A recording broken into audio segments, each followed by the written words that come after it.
السلام علیکم ورحمۃ اللہ وبرکاتہ۔ آئیے ہم اور آپ سب لوگ مل کر کے درود پاک کی ڈالیاں پیش کریں، پڑھیں بآواز بلند۔ اللہم صلی علی سیدنا شفیعنا حبیبنا کریمنا نور اللہ صلی اللہ تعالی علیہ وسلم۔ ایک خاتون جو احد کے میدان میں دوڑ رہی ہے، 4 لاشیں اسی میدان احد میں ڈلے ہیں۔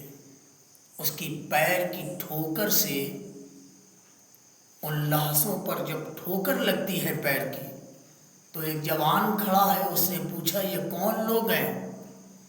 تو اسی جوان نے کہا ایک خاتون، اس میں تیرا والد بھی ہے، اس میں تیری ماں بھی ہے، اس میں تیرا بھائی بھی ہے، اس میں تیرا بیٹا بھی ہے۔ آؤ نوجوانو، یہ نبی کے دور کی خاتون ہے، یہ نبی کے دور کی کنیز ہے، یہ نبی کے دور کی اسلام کی غلام ہے۔ اس نے اپنے باپ کی فکر نہیں کی، اس نے اپنی ماں کی فکر نہیں کی، اس نے اپنے بھائی کی فکر نہیں کی، اس نے اپنے بیٹے کی فکر نہیں کی۔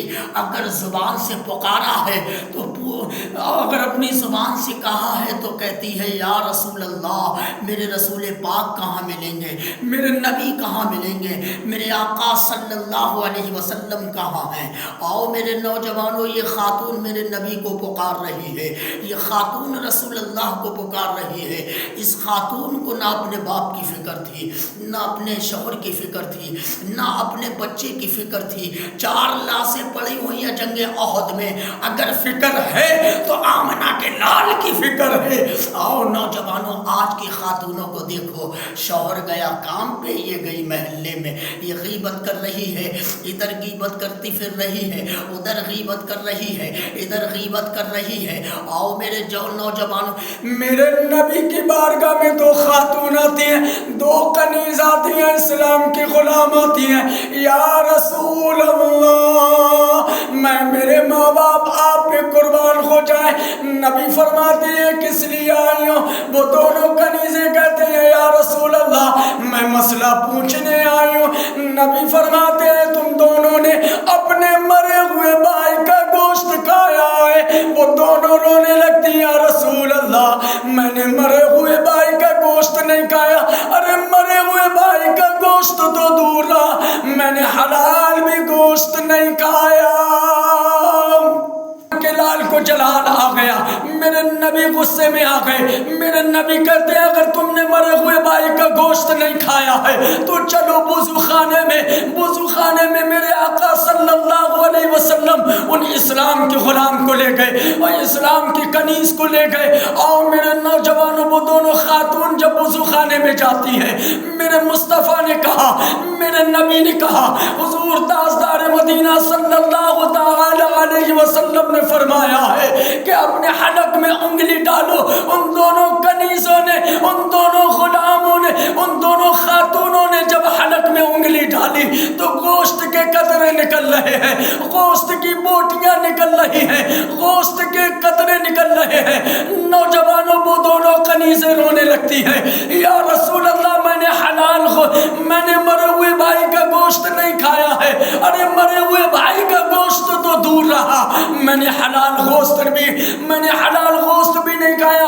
یا رسول اللہ، مجھے نہیں معلوم یہ گوشت کہاں سے نکل رہا ہے، مجھے نہیں معلوم یہ بوٹیاں کہاں سے نکل رہی ہیں۔ یا رسول اللہ، میں نے مرے ہوئے بھائی کا گوشت نہیں کھایا ہے۔ میرے مصطفیٰ فرماتے ہیں، میرے نبی فرماتے ہیں، مدینے کے تاجدار فرماتے ہیں، کعبے کے بدر الدجا فرماتے ہیں، مدینے کے شمس الدعا فرماتے ہیں، ہم سب غریبوں کے آقا فرماتے ہیں، تم بتانا چاہتی ہو یا میں بتا دوں؟ میرے مصطفیٰ نے فرمایا سنو، یہ آمنہ کا لال فرماتا ہے تم جب اپنے گھر سے نکلی تھی تم نے 2 عورتوں کی برائی کی تھی، اسی لیے مدینے کے تاجدار کا فرمان ہے، اسی لیے میرے مصطفیٰ کا فرمان ہے، اسی لیے میرے نبی کا فرمان ہے، وہ ایسا ہے جیسے اس نے مرے ہوئے بھائی کا گوشت کھایا ہے۔ اس لیے نوجوانوں غیبت نہ کرو، کسی کی پیٹھ پیچھے برائی نہ کرو، کسی کی غیبت نہ کرو۔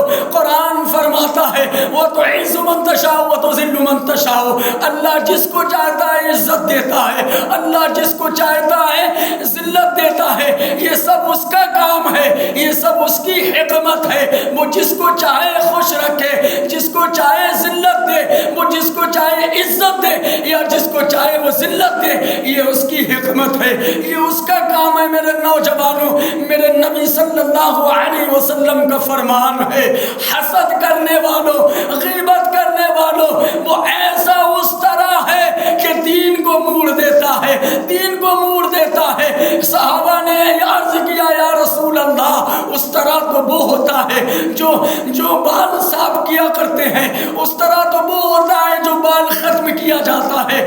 میرے مصطفیٰ نے فرمایا ہے وہ اس طرح وہ ہوتا ہے جس سے بال صاف کیے جاتے ہیں، جس سے بال ختم کیے جاتے ہیں، یہ تو وہ اس طرح ہے۔ حسد وہ اس طرح ہے، حسد وہ اس طرح ہے جو دین کو صاف